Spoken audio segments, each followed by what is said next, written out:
Προφανώς το προβάδισμα στα θέματα που επιλέγουμε έχει η αγορά, έχει η επιχειρηματικότητα, έχει η οικονομία και θα πείτε τι σχέση έχει ένα θέμα τώρα που αφορά τα ευρείας χρήσεως και με εντυπωσιακά αποτελέσματα της παγκόσμιας βιομηχανίας, της φαρμακολογίας για κάποια σκευάσματα τα οποία μειώνουν το βάρος και μάλιστα λένε οι ειδικοί με εντυπωσιακά αποτελέσματα. Θα σας πω γιατί. Γιατί αυτή τη στιγμή, μέχρι πριν λίγο καιρό, μιλούσαμε για σεισμό στην φαρμακοβιομηχανία με το γεγονός ότι κάποια φάρμακα τα οποία θα δούμε αν ανήκουν στην κατηγορία lifestyle φαρμάκων έχουν μπει στην καθημερινότητα των ανθρώπων, αλλά αυτό έχει προκαλέσει σεισμό και στη βιομηχανία των τροφίμων ανάλογα, γιατί τα εκατομμύρια που παίρνουν αυτά τα φάρμακα μειώνουν τις αγορές που κάνουν και έχει ήδη καταγραφεί στις Ηνωμένες Πολιτείες ότι μέχρι και 20% έχει μικρύνει το καλάθι αυτών που αγοράζουν από το σούπερ μάρκετ και είναι ταυτόχρονα χρήστες αυτών των φαρμάκων. Θα μας λύσει όλες τις απορίες, πιστέψτε με, ο πιο κατάλληλος άνθρωπος. Ο Δόκτωρ Νικόλας Διέτης είναι επίκουρος καθηγητής φαρμακολογίας και επικεφαλής της Ιατρικής Σχολής του Πειραματικού Εργαστηρίου του Πανεπιστημίου της Κύπρου, τον οποίο ευχαριστώ θερμά. Κύριε καθηγητά, γεια σας. Αφού να πω ότι με μια ακόμη μεγαλύτερη εμπειρία από την Αυστραλία, αν δεν κάνω λάθος, η προηγούμενη ακαδημαϊκή σας καριέρα ήταν στην Αυστραλία, σωστά? Σωστά, σωστά. Στο Πανεπιστήμιο της Τασμανίας. Ευχαριστώ πολύ για την πρόσκληση και τη φιλοξενία. Εγώ ευχαριστώ και χαίρομαι πολύ που τα λέμε. Λοιπόν, να ξεκινήσουμε από το βασικό. Τι είναι αυτά τα φάρμακα για τα οποία ακούμε επενδύσεις δισεκατομμυρίων? Φτιάχνονται εργοστάσια μόνο για αυτά. Ναι, σωστά.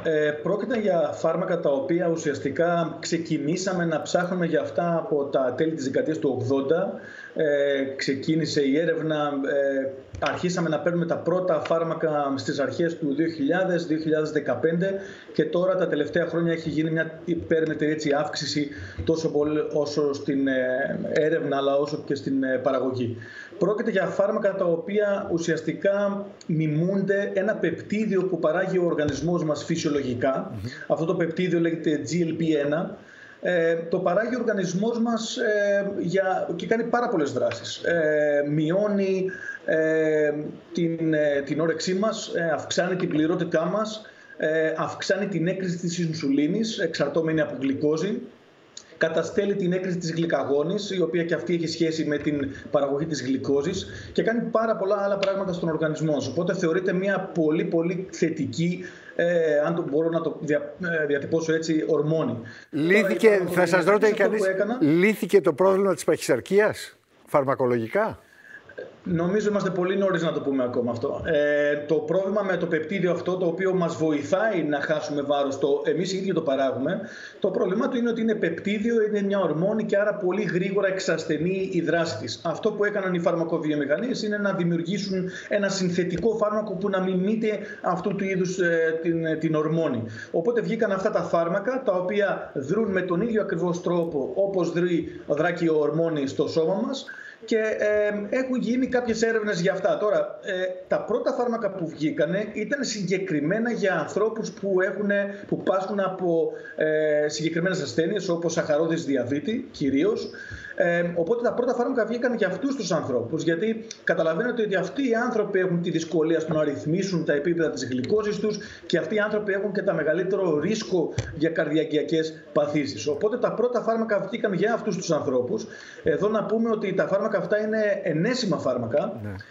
Τα παίρνεις καθημερινά και μπορείς να τα πάρεις για αρκετούς μήνες. Οπότε δεν είναι και τόσο ευχάριστος ο τρόπος με τον οποίο τα παίρνεις αυτά τα φάρμακα. Μιλάμε για το Ozempic, αν δεν κάνω λάθος, που είχε χαλάσει ο κόσμος πριν κάνα 2 χρόνια εδώ στην Ελλάδα. Είχε εξαφανιστεί από τα φαρμακεία. Τα συνταγογραφούσαν ίσως καθ' υπερβολήν οι γιατροί και σε περιπτώσεις που ίσως δεν χρειάζονταν. Σωστά, σωστά, και θα σας πω και γιατί. Το Ozempic βέβαια βγήκε το 2017. Οπότε τότε όταν βγήκε δεν υπήρχε αυτού του είδους η δράση και η υπερδιέργηση, να το πω έτσι, για την κατανάλωσή του. Αργότερα όμως άρχισαν και βγήκαν τα ίδια φάρμακα διαστόματος. Ναι. Οπότε αυτό μας έδωσε μια ευχάριστη νότα στους ανθρώπους που ζουν με σαχαρώδη διαβήτη να μπορούν να χρησιμοποιήσουν αυτά τα φάρμακα πιο εύκολα. Και μετά από αυτό, το 2021 και μετά το 2023, μόλις πέρσι, βγήκαν αυτά τα φάρμακα ότι έχουν και πολύ καλά αποτελέσματα για τη μείωση του βάρους και τη ρύθμιση του βάρους. Το πρώτο φάρμακο που βγήκε στη ΣΥΠΑ, το Wegovy, εγκρίθηκε για παχυσαρκία. Και εδώ έρχεται τώρα το θέμα του πώς θα χρησιμοποιούμε αυτά τα φάρμακα. Διότι η έρευνα που έγινε για αυτά τα φάρμακα είναι κυρίως για ανθρώπους που έχουν παχυσαρκία, αλλά έχουν ταυτόχρονα και μία ασθένεια στο καρδιακιακό τους. Έτσι. Άρα για αυτούς τους ανθρώπους συγκεκριμένα, ο λόγος που χρησιμοποιούνται αυτά τα φάρμακα είναι μέσω της μείωσης του βάρους να μπορέσει να ρυθμιστεί η γλυκόζη καταρχήν, και δεύτερον να μειώσουμε πάρα πολύ το ρίσκο καρδιακιακών επεισοδίων, διότι οι μελέτες έχουν δείξει ότι μειώνει το ρίσκο εμφράγματος, για παράδειγμα, μειώνει το ρίσκο εγκεφαλικού επεισοδίου, καρδιακιακού θανάτου, οπότε αυτά είναι πολύ σημαντικά. Οπότε μιλάμε για φάρμακα που τα συνταγογραφεί ο γιατρός για συγκεκριμένες παθήσεις. Εγώ είπα τον όρο lifestyle φάρμακο, γιατί ξέρετε ότι είναι πάντα μία τάση στην φαρμακολογία. Είναι σε αυτή την κατηγορία, δηλαδή ένας απλός παχύσαρκος χωρίς κάποιο συνοδό νόσημα από αυτά που περιγράφετε, το παίρνει με ασφάλεια? Εγώ δεν θα το χαρακτηρίζα lifestyle φάρμακο, τουλάχιστον δεν είναι αυτή τη στιγμή. Είναι ασφαλές φάρμακο, έχει κάποια θέματα με κάποιες συγκεκριμένες παρενέργειες.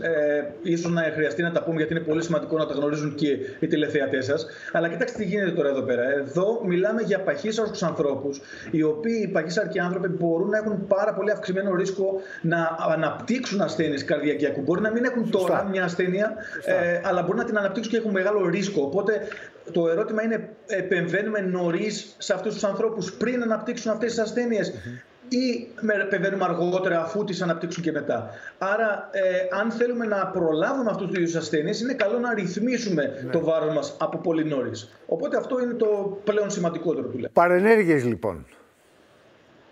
Κοιτάξτε, παρενέργειες, καταρχήν οι πιο συχνές από όλες, οι οποίες έχουν οδηγήσει σε πολλούς ανθρώπους να σταματήσουν να παίρνουν αυτά τα φάρμακα, είναι κυρίως γαστρεντερικές παρενέργειες. Δηλαδή ναυτία, δυσκυλιότητα, έμετος κτλ. Αυτό είναι το πρώτο.